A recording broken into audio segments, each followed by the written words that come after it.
Hello दोस्तों, welcome back to our YouTube channel Guru Mahati GNMT। सो दोस्तों, आज पैरामेडिकल एंट्रेंस एग्जाम 2023 के लिए किसका तो सब्जेक्ट साइंस का सेट नंबर 8वां लेकर आ गया हूं, जिसमें एग्जाम की दृष्टि से बहुत ही मस्ट इंपॉर्टेंट क्वेश्चनों का संग्रह किया गया है। तो हर सेट जरूर देखें। और हाँ, जो अभी तक सेट नंबर कितना तो सेट नंबर 1 से लेकर 7 तक नहीं देखें, कृपया चैनल के प्ले लिस्ट में चल जाए या इस वीडियो के डिस्क्रिप्शन में चल जाए, वहाँ सारा का सारा लिंक दिया हुआ है, ताकि पैरामेडिकल 2023 एंट्रेंस एग्जाम निकालने में कोई दिक्कत ना हो, ज़्यादा से ज़्यादा हेल्पफुल हो सके। तो चलता हूँ फिलहाल सेट नंबर 8वां में। और हाँ, जो इस चैनल पर नए होंगे चैनल को सब्सक्राइब करके बेल आइकन को दबा देंगे, ताकि नोटिफिकेशन सबसे पहले पहुंचता रहेगा, जिसमें याद करने में कोई दिक्कत ना हो और आसानी से पैरामेडिकल एंट्रेंस एग्जाम निकल सके, अच्छा रैंक आ सके, जिसमें सरकारी कॉलेज प्रोवाइड हो सके। तो चलता हूँ आज का सेट नंबर कितना फिलहाल 8वां में। 8वां का फर्स्ट क्वेश्चन देख सकता है किस प्रकार से क्या क्वेश्चन बोल रहा है। सेट नंबर 8वां का फर्स्ट क्वेश्चन इस प्रकार से बोल रहा है कि चरने वाले पशुओं के बारे चारे में क्या बोल रहा है, चरने वाले पशुओं को चारे में सेलुलोज की मात्रा हो क्या होता है, पाया जाता है या नहीं पाया जाता है। देखिए, इसमें हाफ ही दिया हुआ, क्योंकि ऐसा ही क्वेश्चन एंट्रेंस एग्जाम में आता है कि इसमें तो पैरामेडिकल में इसी तरह का आता है। चाहते तो इसको फुल भी कर सकते थे, फुल क्वेश्चन भी बना सकते थे, लेकिन नहीं, क्योंकि इसी तरह से दिए हैं किस लिए कि आखिर बच्चों को लगे कि नहीं ऐसा ही क्वेश्चन सिर्फ बताएं जो डायरेक्ट ही छप गया, इसलिए ऐसा ही क्वेश्चन को टाइपिंग किया गया है।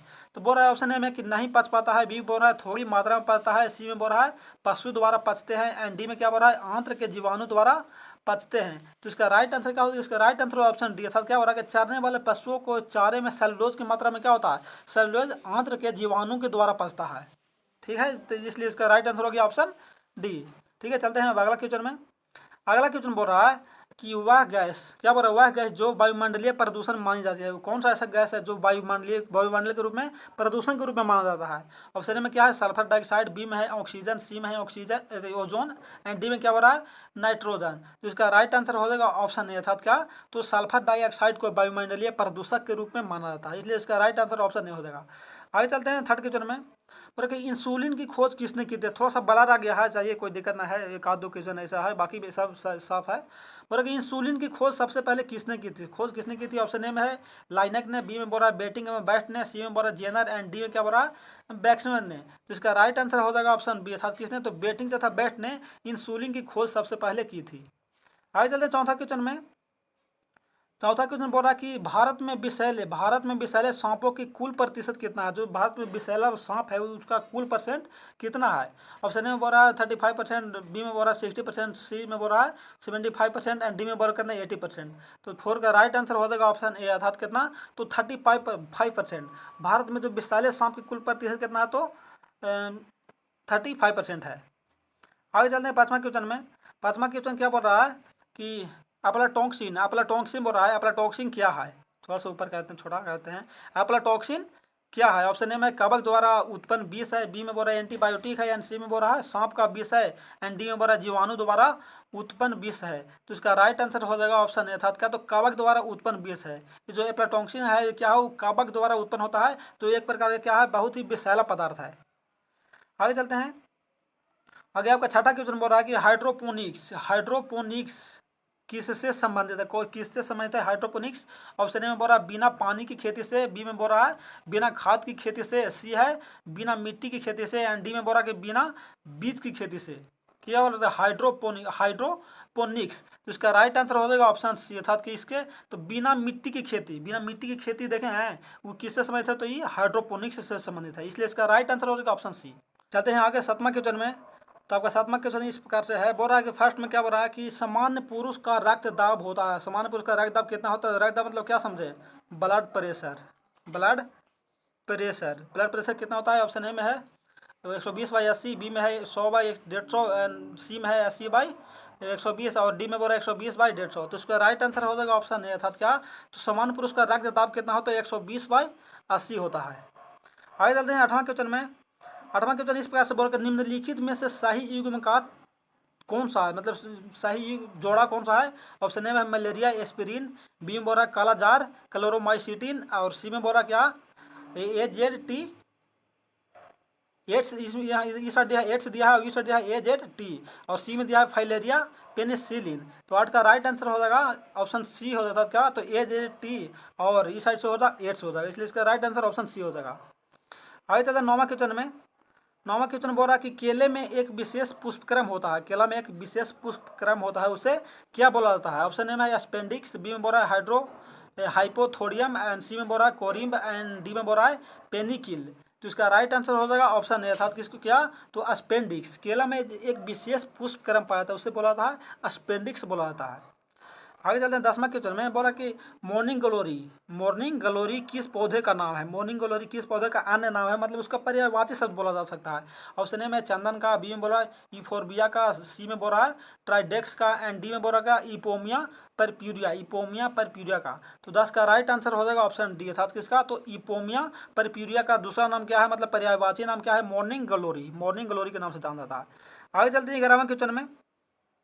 आपका 11वां क्वेश्चन इस प्रकार से है कि यदि एक मनुष्य में प्रतिवर्ती क्रियाएं नहीं हो रही है, प्रतिवर्ती क्रिया क्या हो रहा है, ना हो रहा है, तो उसके तंत्र का कौन सा भाग क्षतिग्रस्त हुआ होगा।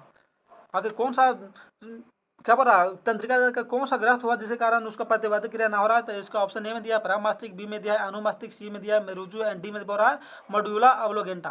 तो इसका राइट आंसर हो जाएगा ऑप्शन सी, अर्थात का तो मेरुजू।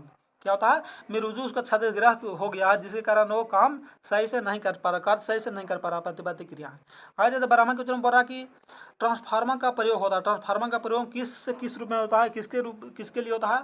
ऑप्शन ए में दिया फ्यूज के रूप में, बी में दिया धारा को फिल्टर करने में, सी में दिया वोल्टेज चेंज करने में, एंड डी में बोल रहा है धारा को प्रवाहित करने में। तो 12 का राइट आंसर हो गया ऑप्शन सी, किसको, तो ट्रांसफार्मर का प्रयोग किया जाता है किसको, तो वोल्टेज को चेंज करने में ट्रांसफार्मर का प्रयोग किया जाता है।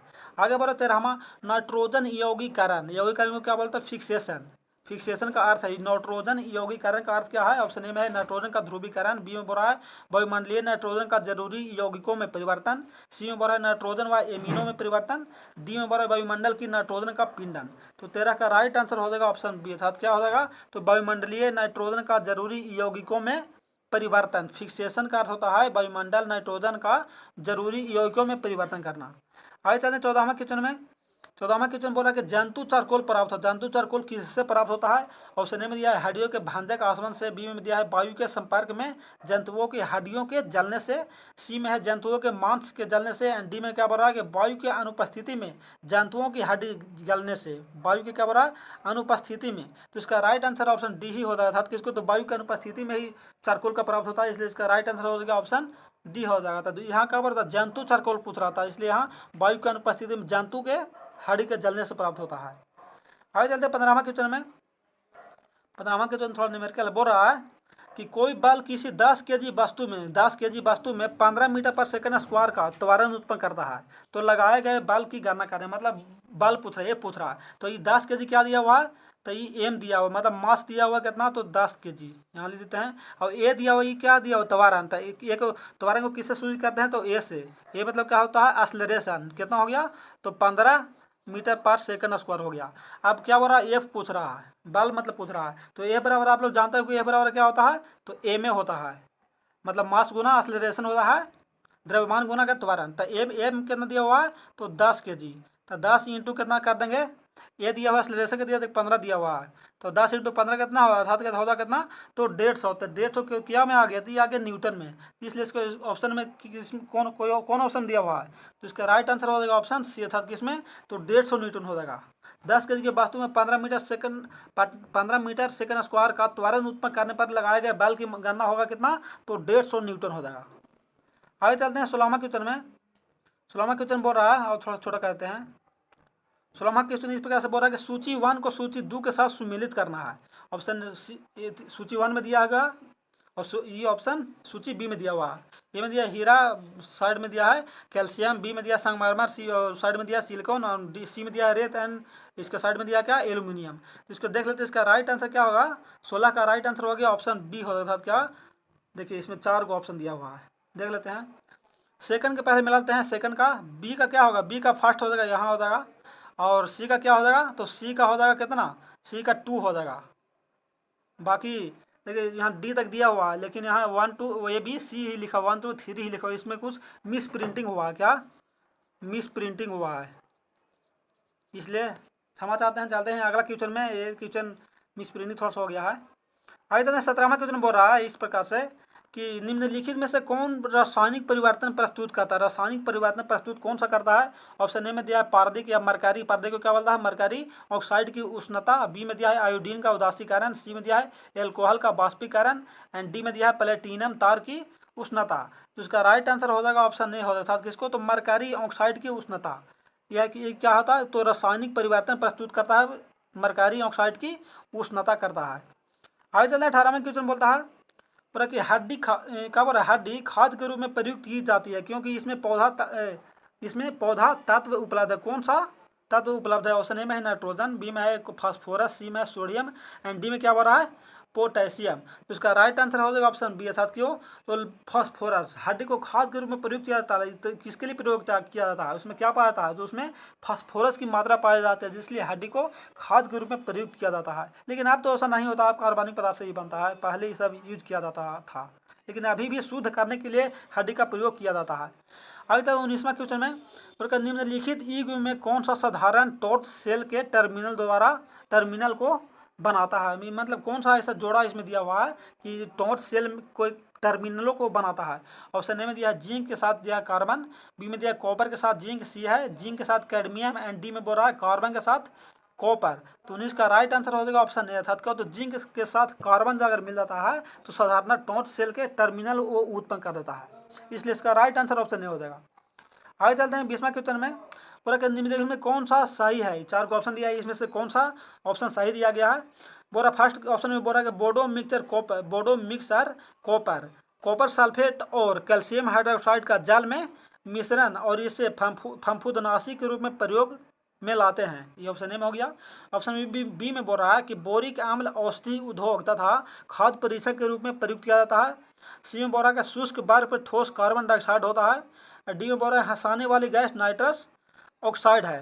तो इसका राइट आंसर हो जाएगा ऑप्शन डी अर्थात क्या? तो हंसाने वाला गैस का नाम क्या है? नाइट्रस ऑक्साइड अर्थात NO2। क्या? NO2 नाइट्रस ऑक्साइड हंसाने वाला गैस के नाम से जाना जाता है, इसलिए इसका राइट आंसर हो गया ऑप्शन डी। बाकी ए गलत हो गया, बी गलत हो गया और सी गलत हो गया। राइट आंसर हो गया ऑप्शन डी। आगे चलते हैं अगला क्वेश्चन पे। आपका अगला क्वेश्चन है कि इसमें क्वेश्चन इस प्रकार से है कि स्वचालित इंजन हेतु, स्वचालित मतलब अपने से चालित निम्नलिखित में से कौन सा एक हीमन रोधी के तौर पर प्रयुक्त होता है? ऑप्शन ए में है इथेनॉल, बी में है एथिलीन ग्लाइकोल, सी में दिया है मेथनॉल एंड डी में दिया है प्रोपिल एल्कोहल। तो इसका राइट आंसर हो जाएगा ऑप्शन बी अर्थात क्या? तो एथिलीन ग्लाइकोल होता है। तो हीमन क्या हो रहा? हीमन रोधी के तौर पर प्रयुक्त किया जाता है। आगे चलते हैं 22वां क्वेश्चन में। निम्नलिखित जल स्रोतों में से किस एक जल के फ्लोराइड के संदूषित होने की संभावना है? ऑप्शन ए में भौम जल, बी में है नदी जल, सी में दिया है ताल जल एंड डी में क्या दिया है? वर्षा जल। तो बस का राइट आंसर हो गया ऑप्शन ए अर्थात क्या होता है? तो फ्लोराइड के संदूषित होने की संभावना किस में रहता है? तो ये भौम जल में रहता है। आगे चलते हैं 23वां क्वेश्चन में। और सीमेंट के ग्राइंडिंग प्रोग्राम के अंतर्गत क्लिंकर चूर्ण में जिप्सम मिलाने का उद्देश्य है। जिप्सम आखिर सीमेंट में जिप्सम क्यों मिलाता है? किसके कारण, किसके लिए मिलाया जाता है? ऑप्शन ए में दिया सीमेंट का रंग तथा संयुक्ति को सुधारना, बी में दिया है एक समान मिश्रण बनाना, सी में दिया है सैंटिंग के दर को त्वरित करना एंड डी में दिया है सैंटिंग के दर को मंदित करना। तो इसका राइट आंसर हो जाएगा ऑप्शन डी अर्थात का तो सैंटिंग के दर को क्या होता है? तो मंदित करने के लिए सीमेंट में जिप्सम मिलाया जाता है।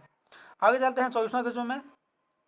आगे आपका 24वां क्वेश्चन इस प्रकार से है कि निम्न में से कौन सा पदार्थ नाभिकीय रिएक्टर में मादा का कार्य करता है? मादा का काम कौन करता है? कौन सा ऐसा रिएक्टर है? ऑप्शन ए में दिया है ओजोन, बी में दिया है भारी हाइड्रोजन, सी में दिया है भारी जल एंड डी में दिया है हाइड्रोजन पर ऑक्साइड। तो इसका राइट आंसर हो गया ऑप्शन सी अर्थात क्या? तो भारी जल, जिसे क्या बोला जाता है? D2O को साधारणतः नाभिकीय रिएक्टर में मादक के रूप में काम में लाया जाता है, मादक के रूप में कार्य किया जाता है।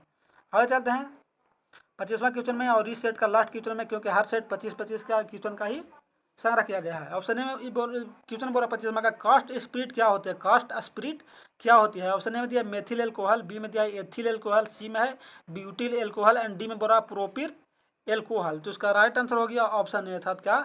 तो मेथिल एल्कोहल। कास्ट स्पिरिट क्या है? तो भी एक मेथिल एल्कोहल है।